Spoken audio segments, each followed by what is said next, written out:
অনাকাঙ্ক্ষিত। আমরা ত্রিপুরা মথা party violence বিশ্বাস করে না, আমরা ভায়োলেন্সের বিরোধী।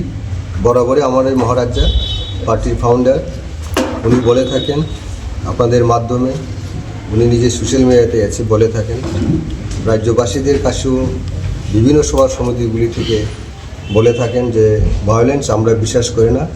ভায়োলেন্স টোটাল আমাদের মেন প্রিন্সিপাল, পার্টির প্রিন্সিপাল অ্যাগেন্স্ট। গতকালকে যে ঘটনা হয়েছিল হেজামারাতে, এটা আমরা সম্পূর্ণভাবে নিন্দা করি। এই সমস্ত ঘটনা ভায়োলেন্স যেটা কাম্য নয়, আমরা পরিহার করা দরকার। রাজ্যকে এগিয়ে নেওয়ার জন্য লক্ষ্যে আমাদের সবাই চিন্তাভাবনা করা দরকার। যারা ওখানে ঘটনা সংগঠিত করার জন্য ইনভাইট করেছে তাদের প্রতিও আমাদের অনুরোধ থাকবো, এই সমস্ত প্রভোকেশন বা ইনসাইটমেন্ট পলিটিক্সে অত্যন্ত এটা দুঃখজনক। এরকম ঘটনা করার জন্য কেউ যেন না করে, এটা আমাদের রাজ্যের পক্ষে ভালো হবে, সব পলিটিক্সে ভালো হবে। এবং যারা রাজ্য সরকার তাদের আরও দায়িত্ব রয়েছে, যারা মেজর পার্টি বড় দল হিসেবে যারা দাবি করছেন, সেই দলের সমস্ত leadership all rank and file এই সমস্ত ব্যাপারে চিন্তাভাবনা করা দরকার।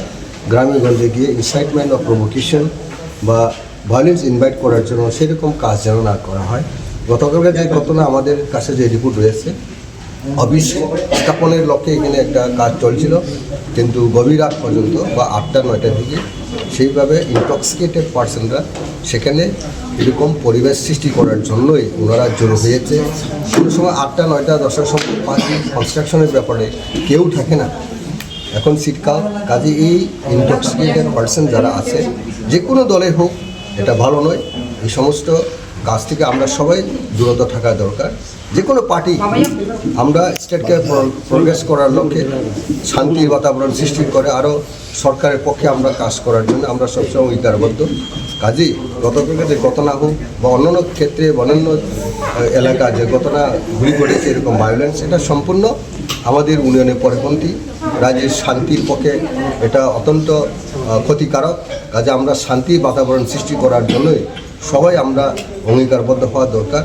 এবং রাজ্য সরকার হোক এবং সমস্ত যারা পলিটিক্যাল প্লেয়ার আর রয়েছে এখানে, ইম্পর্টেন্ট প্লেয়ার অপোজিশন হোক, সবাই পিস অ্যান্ড ট্রাঙ্কুইলিটি এই ব্যাপারে আমাদের চিন্তা ভাবনা করা দরকার।